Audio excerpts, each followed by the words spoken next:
2010 Haiti Earthquake. January 12, 2010. A normal Tuesday afternoon suddenly turned into unimaginable horror. The ground is shaking. Oh my God, the ground is shaking. Without warning, the deadliest natural disaster in the Western Hemisphere struck. Everything is collapsing. Buildings are coming down everywhere. This is just catastrophic. This is the worst disaster Haiti has ever faced. The entire city, it is just gone. In 35 seconds, a nation fell to its knees. But that was only the beginning. On January 12, 2010, at 4:53 in the afternoon, Port-au-Prince, Haiti's capital, was alive with the rhythm of everyday life. Street vendors sold mangoes and plantains. Children played soccer in dusty lots. Office workers prepared to head home. The afternoon sun hung warm over the Caribbean island. But 15 miles beneath the surface, along the Enriquillo Plantain Garden Fault, two tectonic plates had been locked in a deadly embrace for 250 years. The pressure had been building silently, invisibly, with no warning to the 3 million people living above. 4:53 in the afternoon. The earth gave way. Oh my God, earthquake, earthquake! A magnitude 7 earthquake erupted beneath Léogâne, just 16 miles west of Port-au-Prince. The shaking was violent, aggressive, and unrelenting. For 35 seconds that felt like an eternity, the ground bucked and twisted with the force of 35 atomic bombs. Haiti had no building codes, no earthquake preparedness. Most structures were built with concrete and rebar, but without proper reinforcement. They stood only because nothing had tested them. Until now. The presidential palace, a symbol of Haiti's government and pride, began to crumble. Its white domes collapsed inward like a crushed eggshell. The Ministry of Justice, the National Assembly, the Port-au-Prince Cathedral all fell within seconds. It is collapsing. The cathedral is collapsing. Across the city, buildings did not just crack, they pancaked.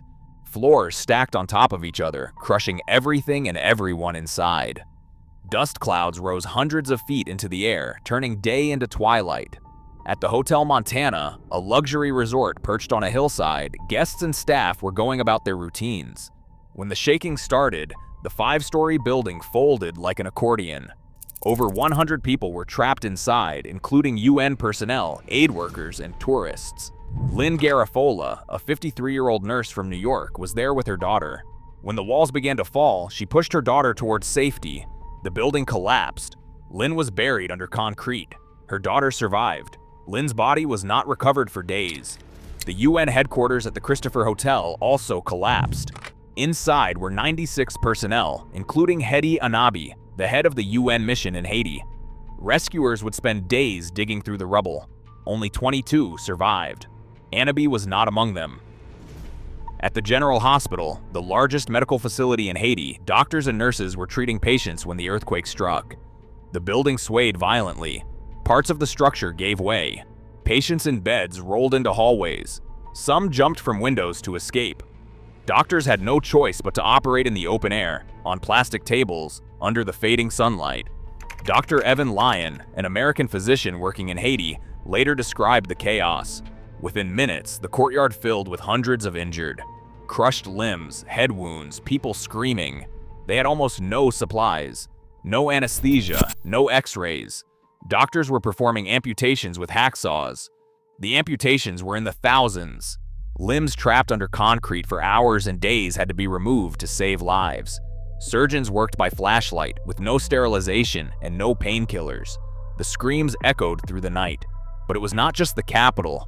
The town of Léogâne, closest to the epicenter, was almost completely destroyed.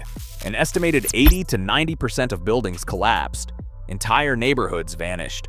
Communication lines went dead. For hours, the outside world did not even know Léogâne existed anymore.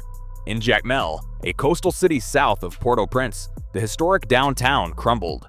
Beautiful colonial-era buildings, standing for over a century, turned to rubble in seconds.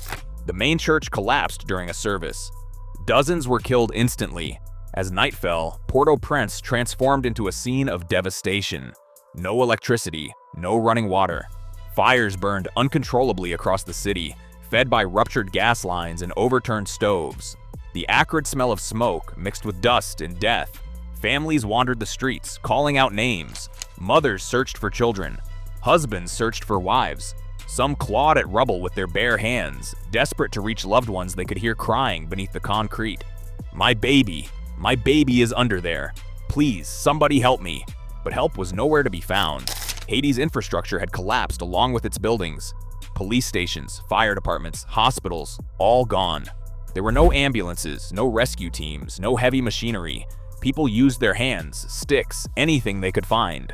And under the rubble, the trapped were running out of time.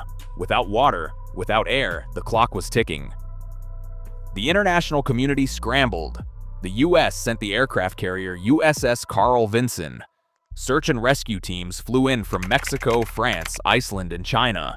But getting into Haiti was nearly impossible. The airport control tower had collapsed. The seaport was destroyed. Roads were blocked by debris. It took days for heavy equipment to arrive. By then, thousands who might have been saved had already died. January 14, 2010. 2 days after the quake, rescuers pulled a man from the rubble of a supermarket. He had survived by drinking his own urine. The crowd erupted in applause. Small miracles like this gave people hope. But for every survivor, there were dozens of bodies. The morgues overflowed. Makeshift mass graves were dug on the outskirts of the city. Trucks carried the dead by the hundreds, by the thousands. Many were never identified. Jillian Thorpe, a 13-year-old girl from New York, was in Haiti on a school trip. She was buried under rubble for 24 hours before rescuers found her. Her legs were crushed. Doctors performed an emergency amputation in a tent. She survived, but she would never walk the same way again. Evans Monsignac, a Haitian man, spent 27 days trapped in the rubble of his home. When rescuers finally reached him, they could not believe he was still alive. He had survived on rainwater and sheer will. The final death toll was staggering. The Haitian government estimated 316,000 dead, over 300,000 injured, 1.5 million displaced. An entire generation of government officials, doctors, teachers, and engineers was gone. The cost of the damage exceeded $8 billion. For a country already the poorest in the Western Hemisphere, it was a death sentence to progress. Years later, tent cities still dotted the landscape.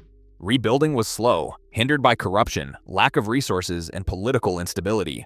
A cholera outbreak, brought in by UN peacekeepers, killed another 10,000 people.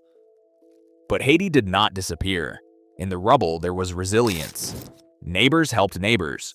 Strangers became family. Children went back to school in tents. Markets reopened in the streets. The 2010 Haiti earthquake was one of the deadliest disasters in modern history, but it could not crush the spirit of a people who had survived so much before. Haiti stood.